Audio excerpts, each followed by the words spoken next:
right, my friends, good morning. Remember when I said I just can't make fun of Windows 11 yet? Well, that time has come. So this was brought to my attention last week from some of you guys. Thank you that Windows 11 or Microsoft was making it almost impossible to choose your default browser. That is one of the most idiotic things that Microsoft has ever done.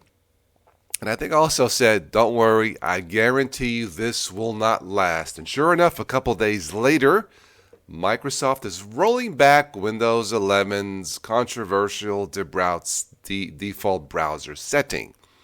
Why they would even think of this, just remember, never underestimate the power of stupidity. Capiche? All right, so Windows 11 has made switching your default browser from Edge to Chrome or Firefox much harder. Previously, if you wanted to change your default browser to Chrome or Firefox, you would need to manually change the file type for all those web-related formats, including HTML, HTML, screw that.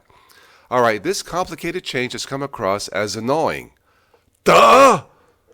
With users saying that Microsoft is trying to force its preference. Duh! Microsoft later confirmed that the company is listening to the feedback from the consumers and changes will be made to shape the future of the operating system.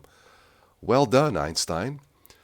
Thankfully, Microsoft has finally decided to revert Windows 11 complicated default browser setting with a new preview update. All right, I will not read the rest of this. The point is, Windows 11 is great. I installed it in a 10-year-old computer with the original hard disk drive, and it's faster than my Linux system.